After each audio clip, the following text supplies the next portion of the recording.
Les patins bien vissés, la crosse à la main, les filles de Saint-Ouen vivent à fond leur passion pour le hockey. Vice-championnes de France la saison passée, les Louves, comme on les surnomme, participent grandement à la hausse de popularité de ce sport.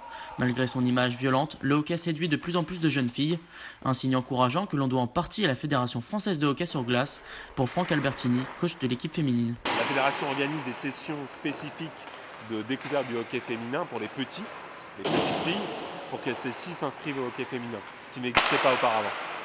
Et cette année, on a fait un truc spécifique pour les filles, c'est que si un garçon s'inscrit et qu'il a une sœur, la sœur ne paye pas l'adhésion au club, elle ne paye que la licence fédérale, qui représente à peu près 40 euros.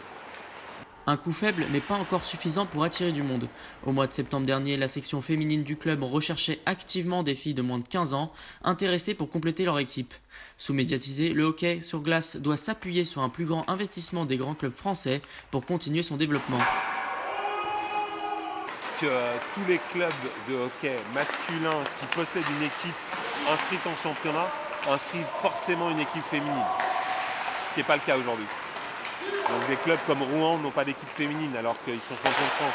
Il faut obliger ce genre d'équipe à faire des événements pour que les équipes féminines viennent à l'intérieur de ces clubs et que le championnat grossisse.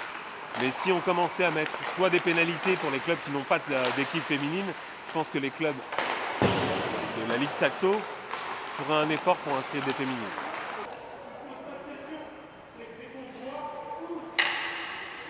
Ne comptant que très peu de joueuses de haut niveau, le hockey reste encore un loisir.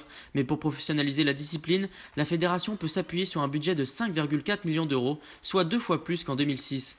En attendant des améliorations, les filles de Saint-Ouen continuent, en espérant un jour, remplir les gradins de la patinoire.